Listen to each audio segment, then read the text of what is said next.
If weather's not the first thing you check in the morning, it's probably close. It's a big deal for a lot of us. What do I wear? How do I dress the kids? Do I need to cancel my plans? What's coming this winter? For a lot of those questions, we have the best guy in the business every day, Doug Kammerer.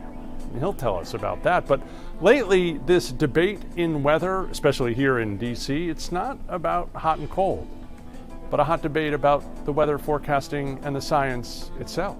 I'm worried about the future of the National Weather Service. Never in my career has the agency been so short-staffed. The personnel that are missing from NOAA, the experience level at NOAA is remarkably alarming. 27,000, I'm not misstating that, 27,000 years of experience departed the agency in what I would describe as extorted departures. The interpretation of scientific data is still very much in the human domain. I've got your winter forecast. How much snow are we talking about this winter? I'm thinking we're going to get a couple of really good storms in here.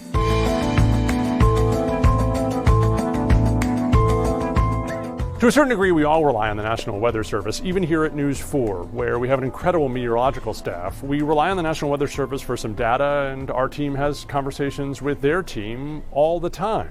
And so while we're talking to Doug about the winter weather outlook, a good one, by the way, if you like winter, there's a lot more to talk about. In DC and all over the country these days, it seems like it all comes back to politics, and the weather's no different. This is For More Context, your seat in the News 4 newsroom for a conversation about how we check facts, fight for answers, break stories, and hold each other accountable. I get the sense that winter is your favorite season. I love snow.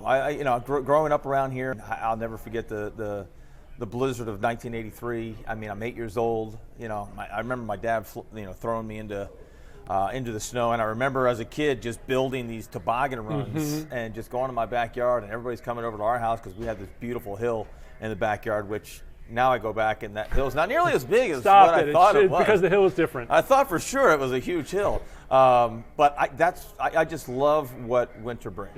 Yeah. I don't mind the cold at all. Still, I love it. You say this year is that winter.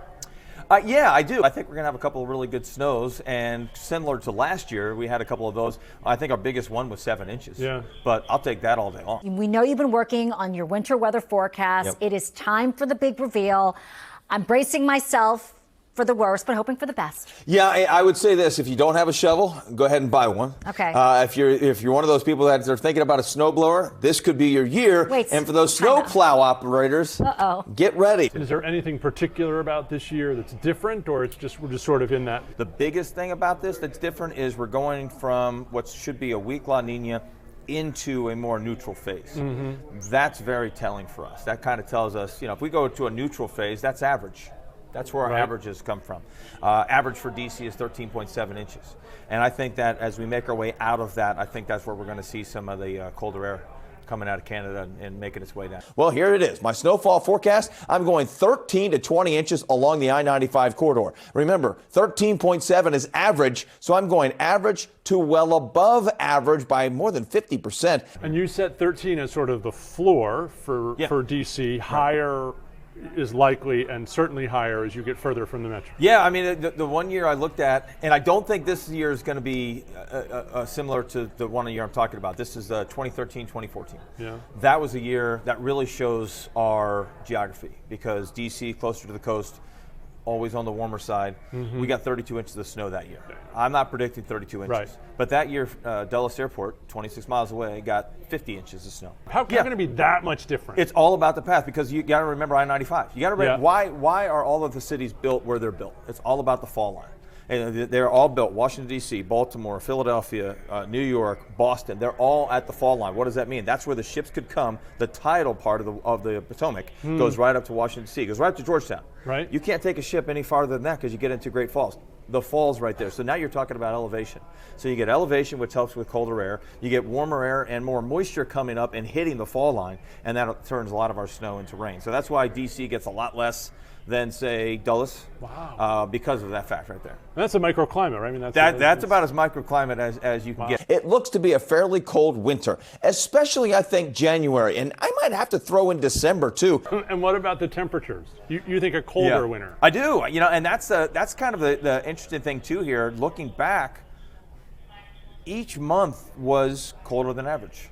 And I saw that last year. In In 25, but in the years that I used. So I see. 24, Okay. 25. Okay. January was cold. 13, 14, January, December, January, February were all below average, sometimes significantly. Let me ask you a little bit about summer. How'd you do on your summer forecast? Good.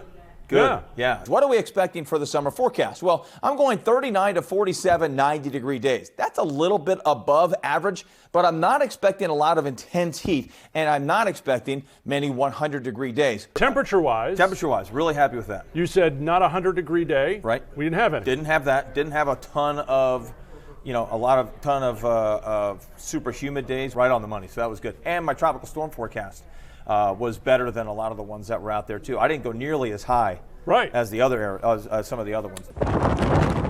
We talk about billion-dollar disasters. We're putting people where the billion-dollar disasters go. Yeah. So we're putting more people there. The more people you have there, the more money it's going to take to rebuild those areas. And I want to make sure people understand what you're saying.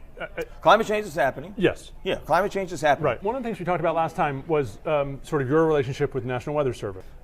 It's going good. They were able to hire back a lot of people. Some people did take the buyouts that they were looking at, but they've actually been waiting. We were in a meeting and we asked that question. I asked that question. Yeah. I said, how is this affecting? I want to make sure that I'm getting the right message out that is actually happening, because the hysteria was, oh my gosh, we're not going to be able to do the forecast. That's not what we're seeing. Doug tells us he's asked about that for months, and he's confident DC weather offices are staffed appropriately. But according to some of the experts we talked to, that's not the case all over the country. Brian, you've been with the National Weather Service for decades. How worried are you about what's going on inside the Weather Service today? I'm worried about the future of the National Weather Service. I think as of today, the agency is going through a lot of change. There's a lot of challenges that NOAA and the National Weather Service are going through. Never in my career has the agency been so short-staffed. So when I first started many years ago, there were over 5,000 people working for the National Weather Service. And that number, for the first time in its history, is below 4,000. As of earlier this year. That's significant. For all of us who depend on what they do, what does it mean for me and for my family?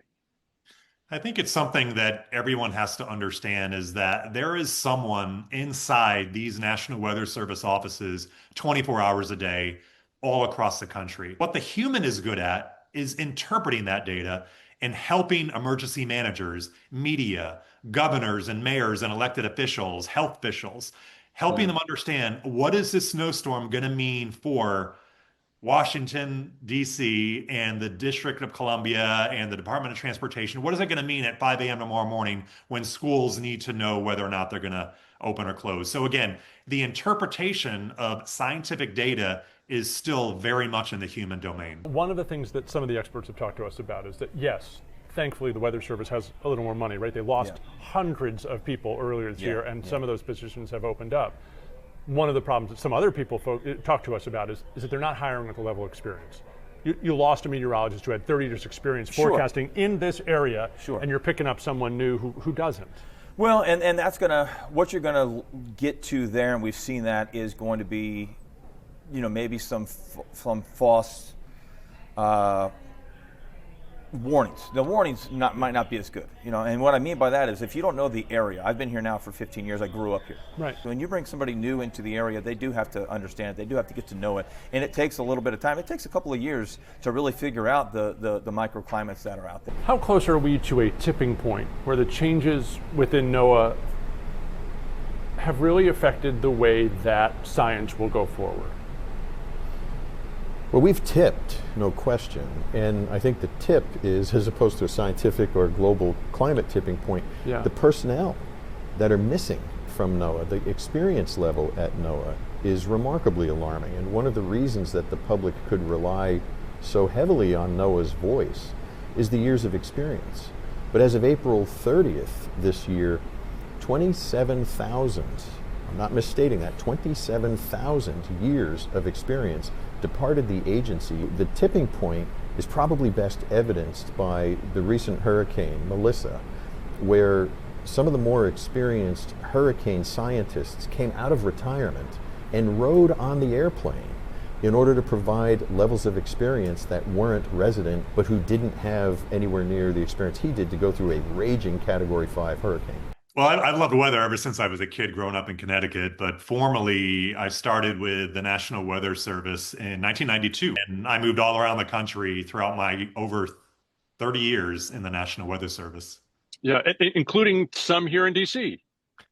I did, and I was in charge of the National Weather Service in Tampa, Florida for over 17 years before retiring earlier this year. We know from the Weather Service Union, not from NOAA, but from the Weather Service Union, that over 700 positions were vacated between January and the fall. But even worse, the Weather Service was never fully staffed. Right. The Weather Service has always been operating at a deficit of personnel.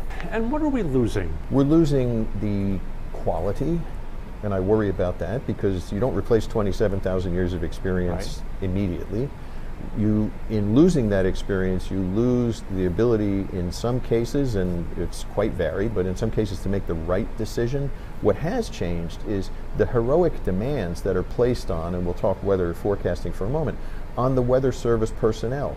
They're in a wartime footing. They're doing above and beyond extreme service work, schedules, weekends, and the like. They're doing that now. Because the weather's changing, or because they're so short-staffed? Short-staffed. Yeah. Short-staffed. The taxpayers have already paid for NOAA, for the National Weather Service. It's about $4 a year. I'll say that again. It's about $4 a year per taxpayer in the United States that funds the National Weather Service. That is a very low price to pay for the public safety agency known as the National Weather Service. Have we politicized science within NOAA? Yes. To the detriment of what? Well, the products coming out of NOAA up to this point have not been politicized in their release, but politicized, taking down the National Climate Assessment, taking down the climate.gov website that offered rich interpretations to the public. That's the politicization by stealing information away from public accessibility and public availability. But in terms of the statements of the scientists, I don't believe that any of the scientists are offering inaccurate statements. The other point, which is rhetoric that's being raised now as well, is, well, don't offer the interpretation. Just put the data out there. If you measure a temperature, just put it out there. Don't explain it. Well, two laws require NOAA to address, measure, interpret, determine, and report to the public what is happening with climate. And there's something called the Office of Oceanic and Atmospheric Research, or more commonly known as NOAA Research. And right now, the administration is looking to zero out the funding of that very important line office of NOAA. That would be extremely dangerous for the future of the National Weather Service, because all of the advancements that we've seen over the past 10 to 15 years in the National Weather Service, Congress has shown over the past few months that they want to provide more support for NOAA. However, the administration is not quite in alignment, so we'll have to see how the budget comes. If those cuts are allowed to stand, it means we have decided that 2025 is the peak of severe storm modeling, and a lot of climate science, right? Exactly. And we have to remember that science is not political, okay? Science is factual. Science occurs whether we like it or not. We reached out to NOAA for some more context on how they see these job cuts and cuts to the science budgets and how that might affect you. But we never heard back. Yes, the budget proposal that Trump put before Congress for his 2026 would zero out oceans and atmospheric research, within which are found all those. Can we afford to go 4 years without studying climate? No. Climate is changing so rapidly that if we don't stay on top of it, several things happen. Number one, the United States is the leading nation in studying climate. People come from all over the world to study in the United States. If we lose that leadership, we take everyone down with it. So can we afford not to? The weather, as we've seen, the rains that we've had, not just in Texas, in New York, and in the Southwest, in the Midwest, what we used to call forest fires, they're now city fires. If we look at Hawaii and California, right. It's horrendous. But these elements are happening because the climate is changing. There's still going to be negative impacts because it's not like pulling the plug on a clock, whereas it's going to be right twice a day, right? It's either going to be 1 p.m., 1 a.m., it's going to be right even if you pull that plug.